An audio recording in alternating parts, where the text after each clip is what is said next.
Good afternoon and welcome to WPL's virtual cooking class, Intro to Whole Grains with Colin McCullough.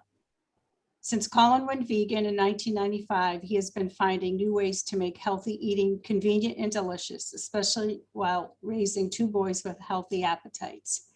Colin teaches private and public classes throughout New England, sharing his experience and recipes with people who want to incorporate more whole food, plant-based meals for health, compassion, and the environment. He has published two books, The Healthy Vegan Cookbook and Smoothies That Taste Like Girl Scout Cookies. You can learn more about Colin on his website and Facebook page, and links are in the recipes to the handout, which you can find in the chat, but you should also have received the handout. Okay, Colin, you can begin. Okay, excellent. All right. Well, thank you for having me back for another class. Worcester is one of the longest libraries that I've taught for. So, I've done a lot of different classes, smoothies and sauces and soups and things like that. But I thought it would be interesting to do a class on whole grains. So, especially in my own personal experience, being the healthy guy, then, people in my family and my friends, they just, they buy these grains and they don't know what to do with them. And then they give them to me. So in my pantry over the years, I end up collecting all of these various grains and people say, what do I do with farro? And then they just give it to me. So, I end up with all these grains and, you see the advice of nutritionists and, you read articles in magazines and they say, try to incorporate as many whole grains as possible in your diet. Most people at this point, they know about brown rice, maybe quinoa, but some of the other ones, maybe a little bit less familiar. So I thought it would be fun to just kind of go over some of the different whole grains, what makes them different and unique and how we can incorporate them into how we eat every day, since they are really super healthy. They're great for you, lots of nutrition, lots of fiber. So, we're gonna use three different grains and recipes today, which we'll go over that in a little bit. But before we get started with that, I just wanted to kind of walk through some of the whole grains. I have a lovely assortment, as you can see right here. There's quite an assortment of whole grains that I put out. Most of these I didn't have to buy because I, just have this random assortment. But, many of these you can find in a regular supermarket. Some of the more unique ones you might have to go to a health food store. Whole Foods would definitely have most, if not all of these for certain. In terms of how to use these, like I said, I have the specific recipes that we'll get to in a little bit, but for the most part, I would come home, after working and, look at my pantry and I'd have this assortment of different grains. And I don't know, what this is or how to use it, but, just put it in the Instant Pot, cook it up, in about a half an hour. That's the electric pressure cooker. And then just use it in a bowl meal. So, combine it with nuts or tofu or beans or something like that. There's the whole grain. You put the vegetables in there, a really good sauce. And, for me, that's how I get my kids to eat so many whole grains, is just having a really good sauce, which, we've done classes on those before.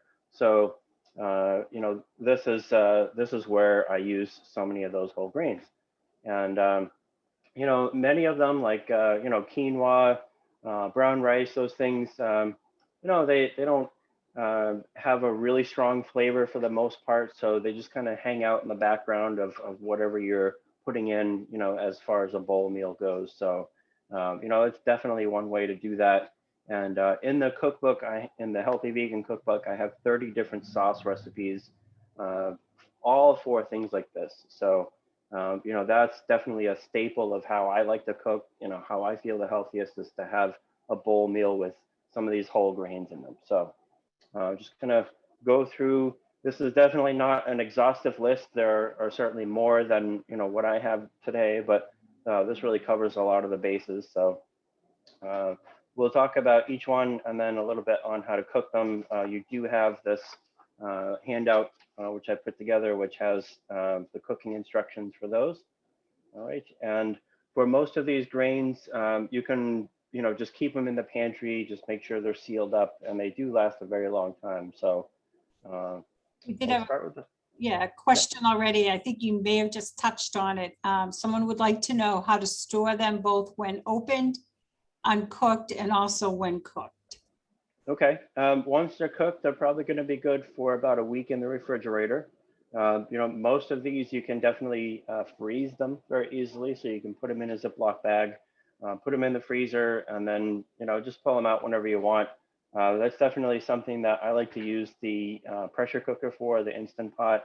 It really is a set it and forget it kind of thing. You don't have to worry about burning anything. You don't have to, worry about, leaving it on too long, anything like that. All of these grains, you can just cook them, put it in the freezer, which you don't use. And then, people say like, oh, brown rice, some of these things, they take a long time to cook. Yeah, some of them do. But, if you cook them, just throw them in the Instant Pot sometime, cook it for an hour, and then, freeze what you aren't going to use. It makes it pretty easy. All right.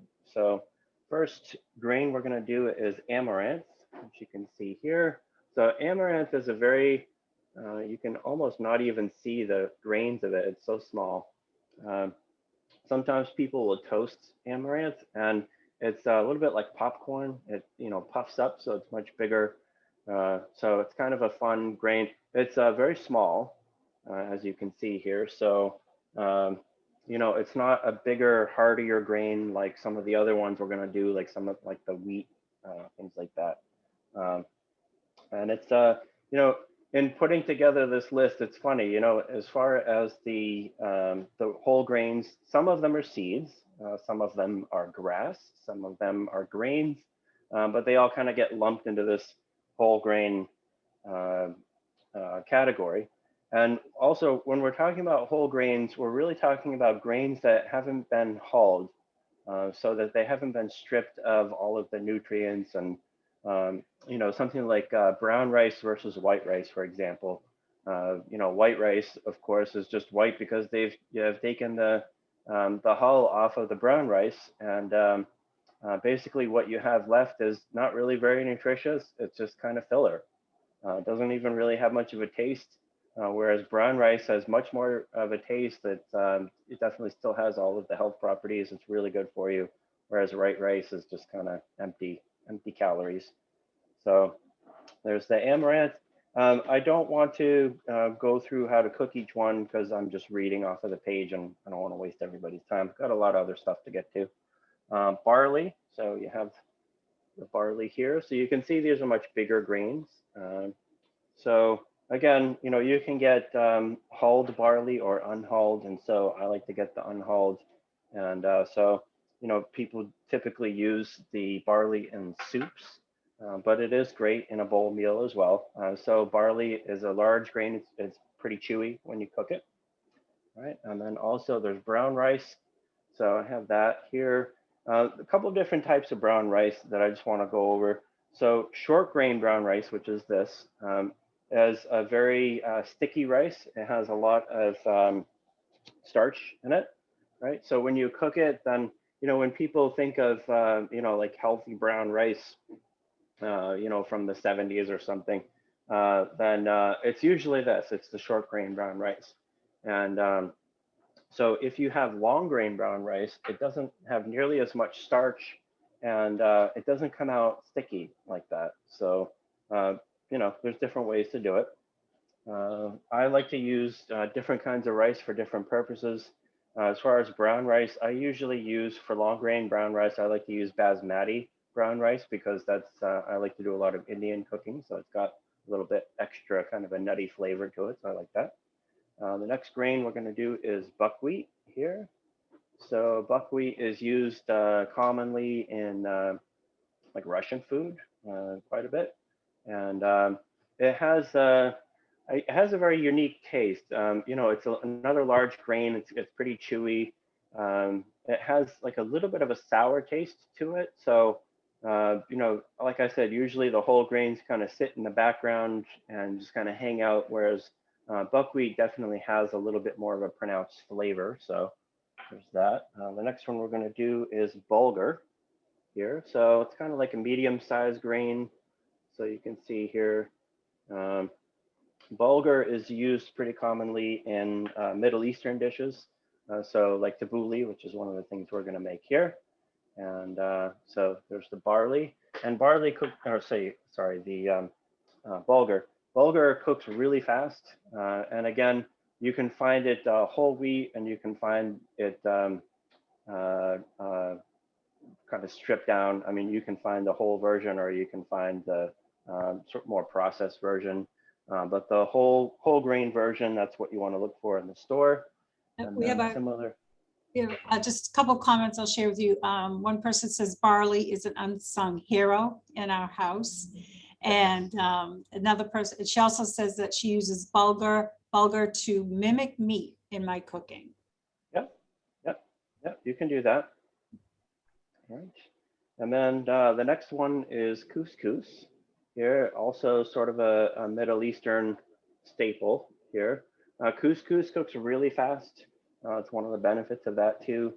And again, you want to look for whole grain couscous if you can. This is more of a tannish brown color versus processed couscous is really more of a much more yellow, brighter, like pasta kind of color. All right, so it's a smaller, couscous is a smaller grain, and this one also cooks very quickly as well. And then the next one we're going to do is called Frica. So it's a large grain. It's really similar to whole wheat, like wheat berries. It's a large grain. It's very chewy, right? So it doesn't really have a strong taste. It's really, again, it's really just more for texture. It's got a nice chewy texture. This is also a Middle Eastern grain, typically found there. All right. Also, it's very similar to farro. So if you've ever heard of farro before, farro and Frica are really very similar to each other, and the cooking instructions are about the same. So next one we're going to do is millet here, which you can see. So millet is a smaller grain, and if you've ever heard of millet outside of cooking, then usually it's in birdseed. It's popular in birdseed, but it's also great for people feed as well. You know, when I first heard of it, I said, no, yeah, it's not people food, that's for birds. But no, you can, millet is really great, actually. It cooks up really fluffy as a grain, and you know, I guess sort of similar to quinoa, I suppose. It doesn't really have a very strong taste, but it's just kind of a fun extra grain to have. And next one we're going to do is oat groats, which you can see here. So this is oatmeal before it's turned into oatmeal. So they take the grains of the oats here, and then this is the whole grain form of oatmeal. So the oat groats, they puff it up and then they squash it, stamp it, and that is what makes oat, you know, the oats that we see in the store. So this is the whole food version of that.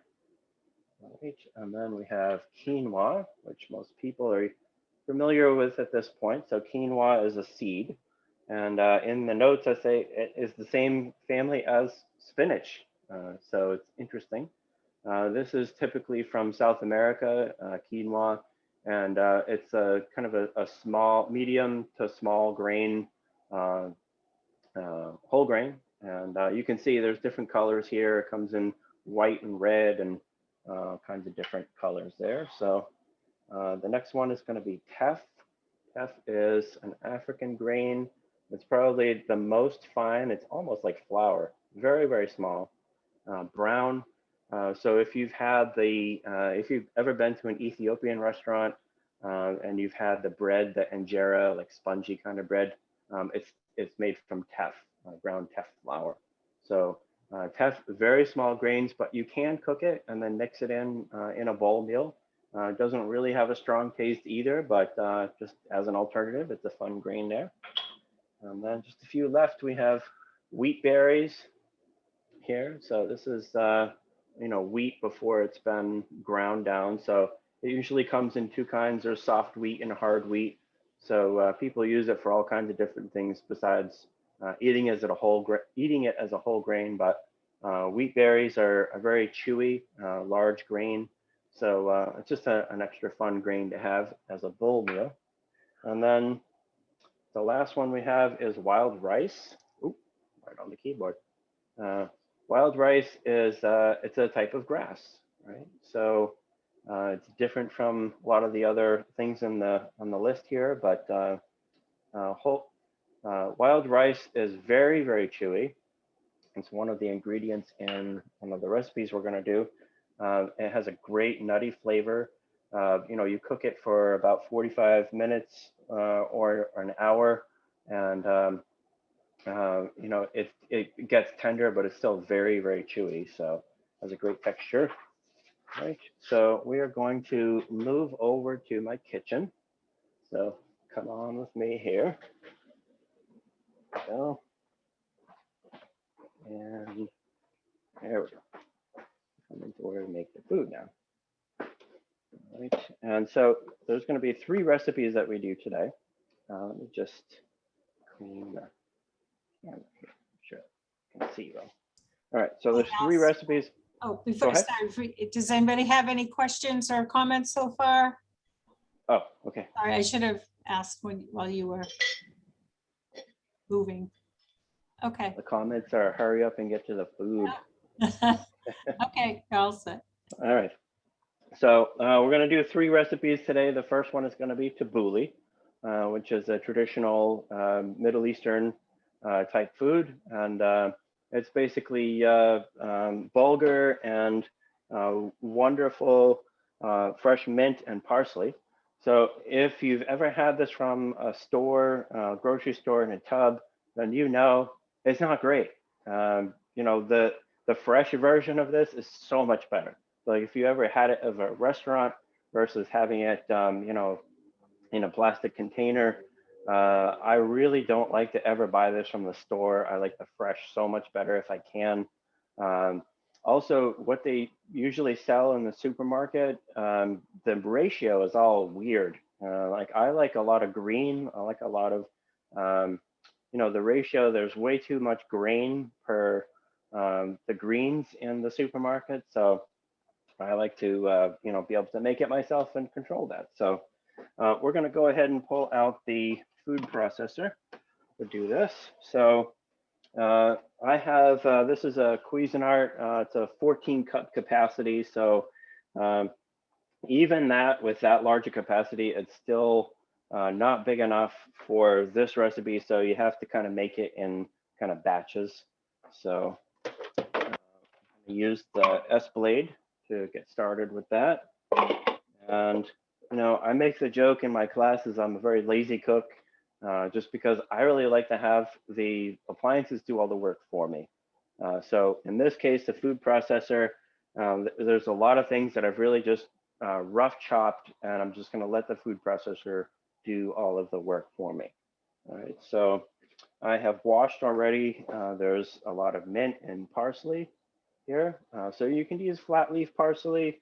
You can use the curly parsley. It does make a difference in terms of the texture, so it's really up to you. One note about the parsley and the mint is with parsley, it's very similar to cilantro, where the stem is not bitter at all. So you can definitely use the stem. In recipes that I make, I always use the stems in cilantro and parsley unless I'm using it as a garnish, in which case you would need to make sure you take it off the stem. But mint, on the other hand, is very bitter. The stem of it is very bitter. So you definitely want to make sure you just use the leaf and don't use the stem. So in this, I'm just going to mix in about half of the greens and put that in. You can see I've left the stems on the parsley here. So if we put it in the food processor and break it down, you're not going to get big pieces of stem and anything. So That's fine. All right, so I'm gonna put in some of that, and I'll put in, there's the half of a yellow onion, which I've already really rough chopped. I'm just gonna let the food processor do all the rest for me there. Right. We do have another question. Can you use wild rice on its own in a bowl meal, or is that too overwhelming? Do you need to mix with other rice? I use it just plain. Yeah, I mean, you can definitely buy it mixed in with other rices from the store, but I like to just use it plain. All right, so I'm just gonna real quickly process this. Let's see, I just wanna make sure everything in here. And I am gonna stop it a couple of times and just kind of scrape down the sides a little bit, just to make sure everything's chopped well.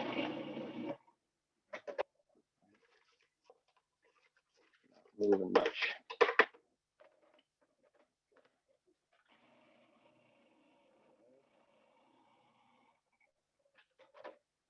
I think the stems are a little too long, so just kind of rip it up a little bit more, break it up a little bit more so everything can spin more freely here. There we go. Cooking with gas. All right. And I'm just gonna scrape the sides down a little bit more. You know, you definitely don't want to bite into tabbouleh to have a bite of tabbouleh and bite into a big piece of onion, and make sure it's all chopped pretty well here. So this is definitely a recipe that you can make and eat right away, which I usually do. It's hard for me not to because I love it so much.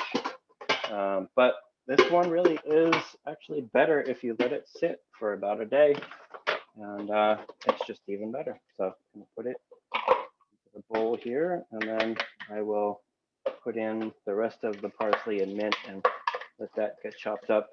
I would say for the parsley, especially, just like cilantro, it does grow very close to the ground. So you want to make sure that you clean it very well. Make sure you wash it really very well, because it is likely to have lots of little pieces of dirt on it.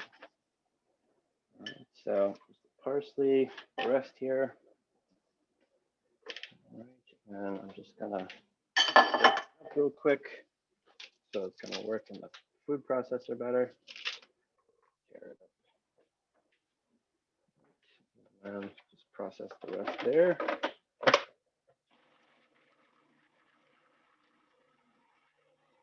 And you definitely don't want to, besides biting into a big piece of onion, you don't want to really have all these stems in here. So you want to make sure that it is cut up as well as it can be here. So just one more time.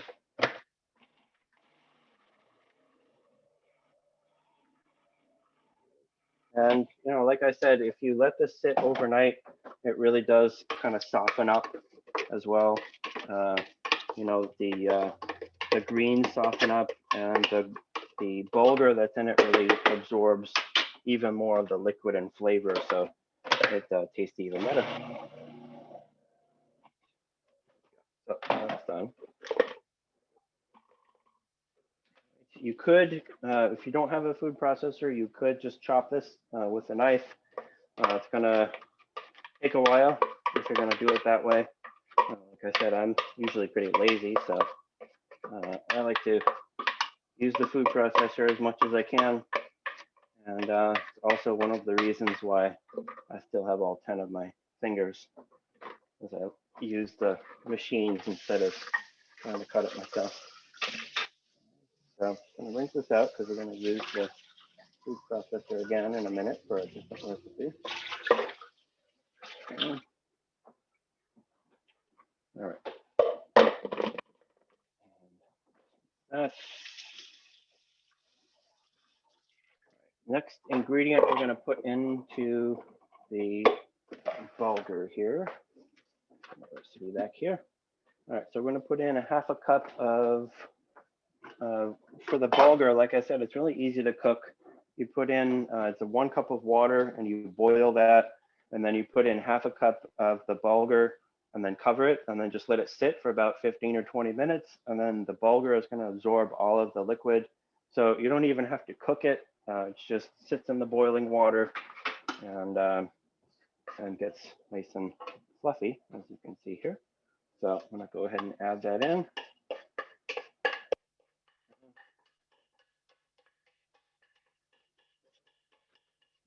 There's the bulgur.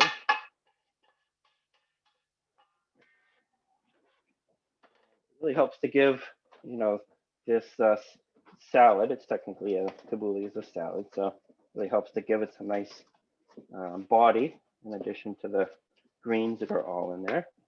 And then I'll put in a tomato that I've already chopped ahead of time. I ran out of bowls because I used it for all my grains, so I put it in the cup. So as far as tomatoes go, I always love to use the vine tomatoes. I don't ever buy those beefsteak tomatoes, or the large ones. I always buy the vine tomatoes on the stem, and it has such a better flavor to me. I mean, you just pick up the two in the supermarket and smell them side by side. The vine tomato tastes like what or smells like what a tomato is supposed to smell like, whereas the big beefsteak ones, they don't smell like anything. Plastic. All right, so I am going to put in 1 tablespoon of olive oil in this. I do have in the notes sort of my apologies, because in the cookbook, if you've been to my classes before, I really use very, very little oil when I cook. Most of the time, I don't use any at all. In this recipe, I've definitely made it both ways, and not using any oil at all. It just doesn't taste as good. The oil really, in this recipe, it really acts as a flavor carrier. So this one, if you don't do any oil, you can just leave it out. But I think that in this particular case, it does come out better if you use a tablespoon of olive oil. And then I've done the juice of 1 lemon here. All right, so I already juiced that. I don't really like to use the squeeze bottles. I like to juice the lemons and oranges and limes and things like that. You don't need a citrus juicer, like the mechanical one. You can just get a little one to squeeze it, and that's perfectly fine. And then I put in a teaspoon of salt. Again, if you don't do salt, you can skip this, but I don't really like things very salty for the most part. I really like to use salt as an amplifier to kind of boost the rest of the taste of what I'm making. So I'm going to put in a teaspoon of salt here. If you've been to my classes, you know that I like to use the Redmond real salt. It has the highest nutrient content of any salt on the market. This used to be a harder to find item, more like a health food store item, but even my regular supermarket has this now. So there's the Redmond real salt. So I usually will use that. And you can see this does make quite a bit here. So I'm gonna mix this together. And of course, those greens that I put in, the parsley and the mint, they're really vibrant, nice and green color. That's another thing. If you get this already pre-made at the supermarket, then it's like the color's not right. The greens have been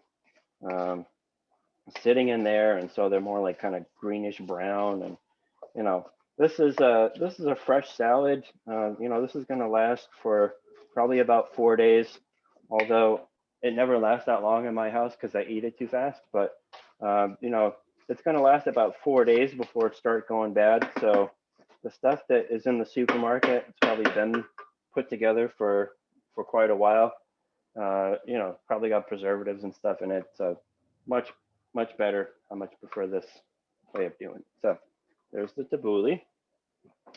So anybody have any questions about the tabbouleh before I am started with the next recipe? Anyone have questions? I don't see any in the chat. Okay. Hopefully I haven't put anybody asleep yet. No. All right. So there's the native wild rice salad is the next one.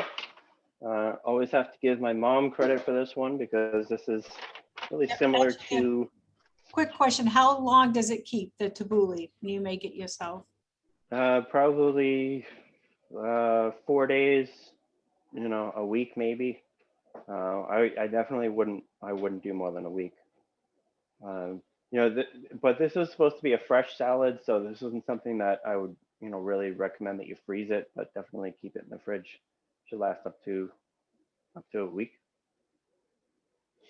All right. So native wild rice salad, we get to use that wild rice that we were talking about. So this one, let's see, I've already done all the chopping, so this one is really more of an assembly kind of recipe. So the bowl, salad bowl here for that. So I'm going to put in I used 1 cup of uncooked wild rice and 4 cups of water, and then just boiled that with a teaspoon of bouillon. I like to use the better than bouillon type. It's more of like a paste kind of bouillon. So that's, you know, what I prefer, but you can use your, you know, cube or powder or whatever it is that you like to use for bouillon. For the better than bouillon, there are many of them that are not vegetarian. So if you are, you definitely want to watch out for that, but they do have some flavors. There's the roasted garlic, there's the fake, like the chicken bouillon, chicken flavor bouillon, but it's vegetarian. So you just got to look for that. All right, so I have the wild rice has already been cooked here. Like I said, this does take a while to cook. So I cooked this about an hour, and it says to cook it until it's tender. Make sure you save that water because we're going to use the cooking water that it was in for the dressing that goes over it. All right, so I'm going to go ahead and put that in. It does expand quite a bit, so you know where it was just 1 cup uncooked, it expands into several cups. So you can use regular rice in this salad, but it's going to be so much better and chewier. The texture is going to be great if you use the wild rice instead. And to that, I'm going to add a cup of chopped raw pecans. So, you know, I really do try to do unprocessed as much as I can. You know, when I'm using things like nuts, I don't usually get ones that are roasted or salted. I like to be able to add the salt myself if I want to. So there's a cup of the pecans. Also, I like to use a cup of dried cranberries. That gives it a really nice sweet and sour kind of taste to it at the same time. Also have a cup of corn. You can definitely use frozen corn if you want to. It's totally fine. Just make sure this is drained here. Right. So there's the corn, 1 cup of that. And then do the zest from 1 navel orange here. So I'm going to use a microfine planer for that. You can use this for zesting. So I'll go ahead and do that over the bowl here. Oh, there we go. And then I'm going to juice the orange itself to use in the salad. So when you zest something, especially with a microfine planer, it can be very aggressive very quickly. So you really just want to take off the top layer of the zest. You really don't want to get into the white pith that's underneath because that is a much more sour and bitter. Right. So just kind of quickly taking off the top layer here. That gives the salad a delicious orange flavor.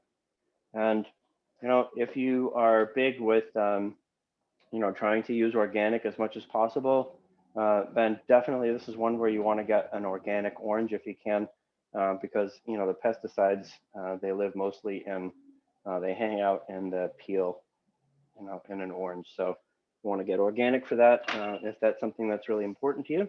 All right. So and then I'm going to add 2 chopped scallions as well. I'll mix that in. This is kind of one of those salad recipes where, you know, there's a whole grain, there's a bunch of healthy ingredients in here, and you know, individually, but you know, mix them all together and they taste fantastic. It's just like the marriage of all these different things, and then the dressing as well, which we're going to make. So let me move this stuff over right here. All right, so I'm going to use the blender for a minute. I like use a Vitamix in almost every class I do, but don't have to have a Vitamix. You can definitely just use a regular blender, Ninja, NutriBullet, anything like that. It's going to work okay. You just would want to soak some of these ingredients ahead of time. So like I have the medjool dates here for sweetener. All right, so 3 medjool dates. Make sure that you take the pits out. But dates are a whole food form of sweetener. So, you know, unlike agave or sugar or anything else that's been processed as a sweetener, the dates still have all the fiber, all the nutrients. So that's what I prefer to use if I can. You could also use date syrup if you have that, that's fine. And so 1/3 of a cup of apple cider vinegar. In the cookbook, most of the time when I call for using vinegar, it's usually apple cider vinegar because it's really one of the healthiest, has the most nutrients, and it has a great, just kind of a general taste to it. All right, so I'm also going to add 1/4 of a cup of raw cashews to this. So I'm adding the cashews here to make this sauce really nice and creamy. Whereas in my mom's version, sorry, mom, she uses a lot of oil, which, you know, I try not to use as much. I like forms of fat from like nuts and things like that, that my body really knows what to do with, whereas the oil, not so much.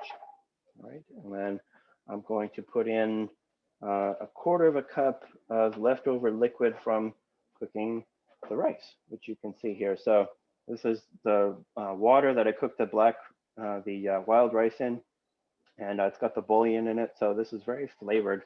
So no sense in throwing it away. You can definitely use this.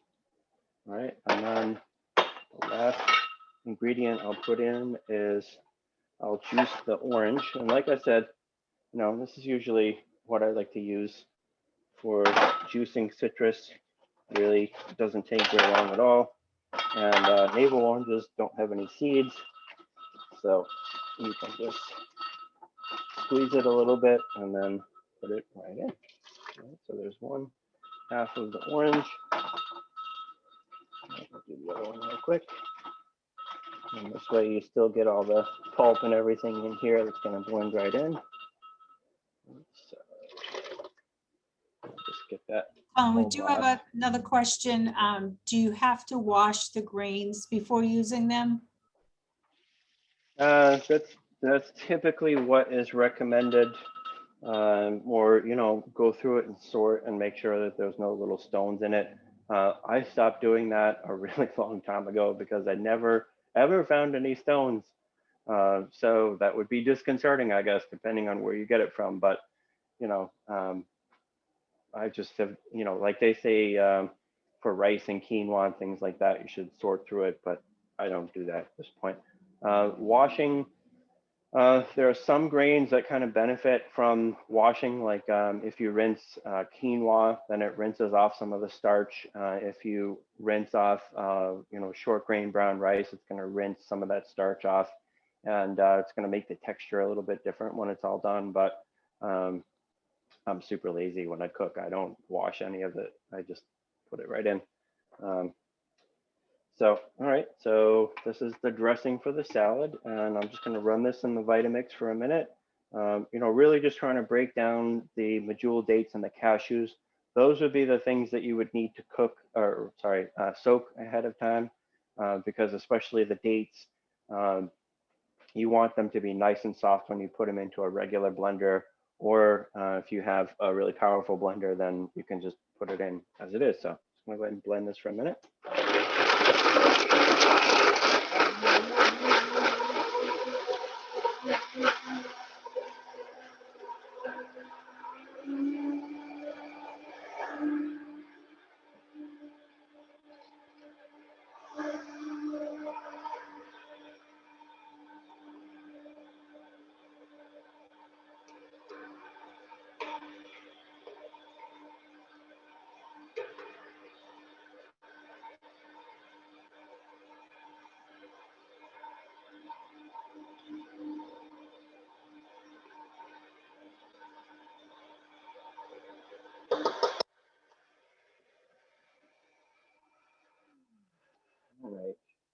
So like I said, this is based on my mom's recipe from something I had when I was a kid.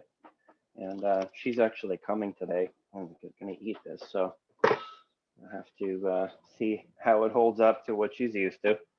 But yeah, so that's all set. I'll go ahead and pour the dressing on a little bit later. You see I've mixed it all up. So, you know, if people think of salads as, you know, the green garden salad, and, you know, salad itself can be, you know, not the most exciting thing to eat, but if you have a really good dressing, it makes a huge difference. And in the cookbook, I actually have a number of different salad dressings that are all oil-free. Most of them are using nuts, or you can use tahini if you wanted to. So there is some fat in it, some calories, but certainly much, much less than the oil-based recipes. There's also in the cookbook, there's a recipe for vegan mayonnaise to make that with cashews and silken tofu. So, you know, cuts out so much of the fat and the calories that it's normally a mayonnaise. It has the same kind of consistency. And I use that as a base for like vegan ranch dressing and Thousand Island dressing and things like that. Much, much lower calories, same texture, same consistency, but it's much healthier. So I'm gonna go ahead and put the wild rice salad aside. And we will get to the last ingredient in the last recipe.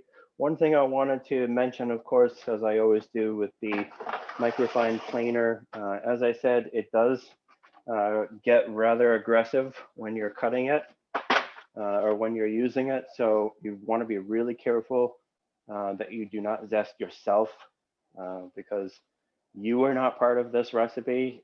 You should not be going into this recipe. So you want to be really careful. Microfine planer, you know, all jokes aside, microfine planer, it does not know the difference between your fingers and what you're zesting, and it can really dig into you pretty quickly. So just be really careful with Good that. advice, Colin. Thanks for the warning. Speaking, unfortunately, from experience, and nobody wants to eat a meal that I am in myself. So, all right. So the last one we're gonna do is rice nut pie. So this is not a dessert pie. So let's get that right out of the way. This is a dinner. This is a dinner entree in the shape of a pie. But you know, as a kid, I would hear like, "Oh, pie! Oh, it's rice nut pie." So you know, you just know that ahead of time. This is a delicious recipe using different kinds of brown rice. And, you know, this was one where, you know, when I was a kid, I did not like this just because it was so disappointing that it wasn't dessert pie. But as an adult, I love this. It's so good. So this also kind of came from my mom, her recipe as well, that I have, you know, kind of changed and added things to try and make it a little bit healthier for the way that I like to eat. So we'll go over that. All right. So what I did ahead of time was I cooked the brown rice, which we'll see here. I'll bring that over. All right, so that's here. And of course, there's the bay leaves. So you use a large pot, 1 cup of brown rice, of short grain brown rice, and then 1 cup of the brown basmati rice together.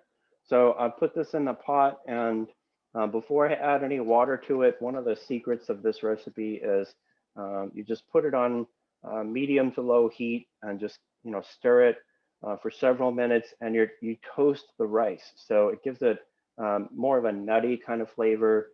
You know, it smells delicious when you're roasting the rice. And so I do that first before I actually cook the rice with the water. So I'll do that for several minutes. You want to make sure that it doesn't burn. So, you know, keep stirring that, you know, pretty frequently. And then I add 2 bay leaves, also 1 teaspoon of salt, a tablespoon of tomato paste. So, you know, sometimes I've made my own tomato paste before, and it really is really delicious like that. It does kind of take a while. The tomato paste in the can is really just so convenient. So usually that's what I end up using. So a tablespoon of the tomato paste from a 6-ounce can, and then 3.5 cups of water.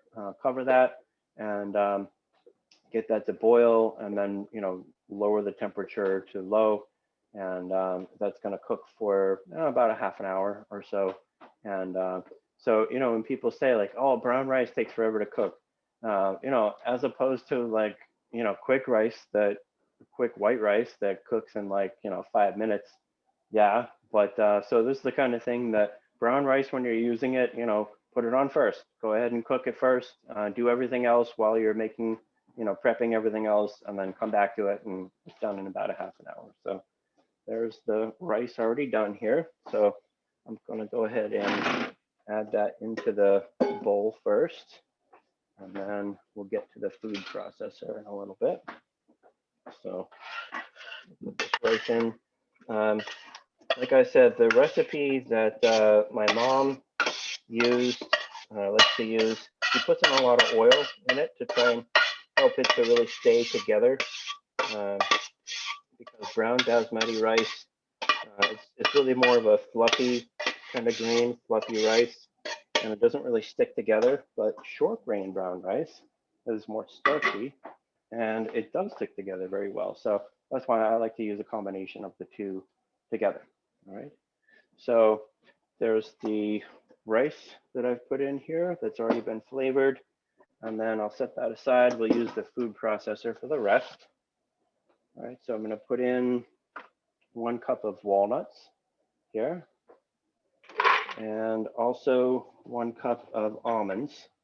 So, definitely from a fat and calorie perspective, this meal, the rice nut pie, is not a low fat meal for sure, but this makes a whole pie. So, you're probably going to have, maybe a couple of slices of it. In my case, I like to have as much as I possibly can, but you might have 1 or 2 slices. So you're not going to be eating, you don't have to worry. You're not going to be overloading on calories here. So there's a cup of almonds. And again, I like to use raw almonds as much as possible, raw nuts. So we have that. I'm going to put in about 1/4 cup of chopped fresh mint in the processor. This looks like a little bit more than 1/4 cup. I do realize that. I like to use like mint and basil. To me, it's like you can't use too much. It's so good. So fresh mint, I'm going to put in a little bit extra in here. So there's the mint, and then also 1/2 cup of the fresh parsley. Right. So tear that up and run that in the food processor. It'll break that right up. All right. And then also there's 3 cloves of garlic, which I've just sliced it into smaller pieces so that when it's in the food processor, it's going to really break it down and you're not going to have big chunks of garlic. So I'll go ahead and process that for a minute.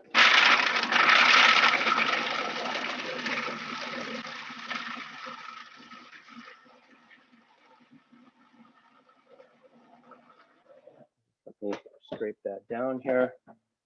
Because there are a lot of nuts in here, then you want to process it until everything is broken down and in smaller pieces. But this is not something that you want to let run for like 10 minutes, because it will, if you have a really powerful food processor, it'll actually start turning the nuts into nut butter, which is not what you want in this recipe. So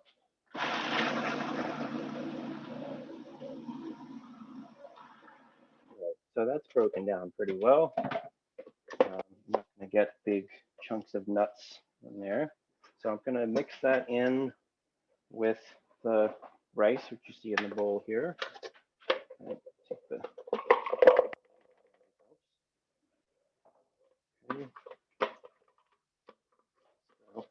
get that out, and then we're going to add the next ingredients. We got lemon juice.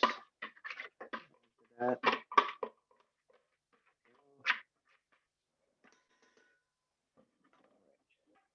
That, and we've got the juice of 1 lemon. All right, so I already did that. I'll put that in, and then we're going to use the tomato paste to cover it. But at this point, I'm really just going to mix up the food processor ingredients and the rice. So I want to mix that really well. Don't want to bite into pieces of one thing or another. You want it to be as combined as much as possible. So mix that all together here. Now, this is definitely a recipe that would be really hard for me to do in person because it really does take, you bake this, which we'll get to that, but you know, this would be a hard class to do if I was, or a hard recipe to do if I was in person at a library. But I guess, Dot, if you have all the fancy new equipment, do you have an oven at the library now? Yeah, we have like a small portable oven, like a small convection oven. Oh, nice. Yeah. Okay. All right, so that's pretty well mixed together there. All right, and then I'll get the pie plate. All right, so I always be so excited when I'd see that as a kid, the pie plate, we're gonna have pie. No, we're gonna have rice, not pie. All right, so I would recommend if you have a little bit of spray oil, like I have the avocado oil or olive oil spray. Not a bad idea to just spray it up for a minute, just so that it helps it to not stick. All right, and then I'm gonna spoon the mixture into the pie plate, and it's gonna really pack it in there. So it definitely is like overflowing usually in the pie plate. Here. It smells so great. So, like I said, did not like this when I was a kid, but as an adult, I am a huge fan.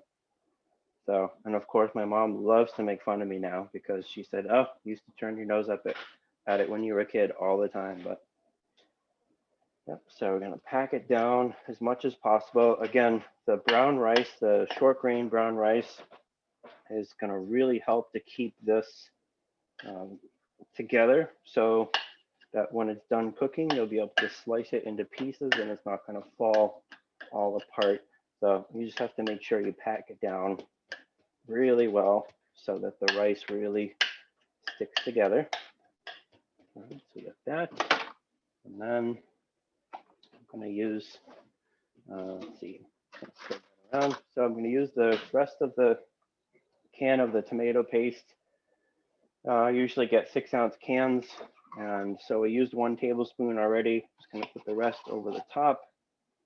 So I guess you could use ketchup if you wanted to, but it's really better to use the tomato paste for this, I think, because ketchup is too liquidy.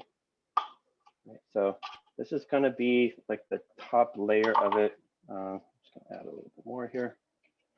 And this is just going to form just the layer over the top. And I'll put this in, bake this for about 15 minutes because the rice in here is already cooked. So this doesn't actually have to really cook. It's just kind of heating it up. And then it is going to cook that tomato paste on the top. So it will kind of cook that and brown it, right? But, you know, aside from the garlic that has been chopped up here, you know, there isn't really anything raw in here that you would really need to cook this for very long. It's really just to heat it up. So I cook it for about 15 minutes at 350 degrees, if I remember correctly. Yep. And then if you wanted to take a spreader, like the knife doesn't really do a great job here, but if you wanted to take a spatula or a spreader or something and kind of make it look a little bit nicer there, but essentially that's the working version of rice nut pie, right? So I'll go ahead and get that in the oven when we're all done, which is about now. So we're just about at 3:30. Does anybody have any questions or comments or anything at this point before we get things wrapped up?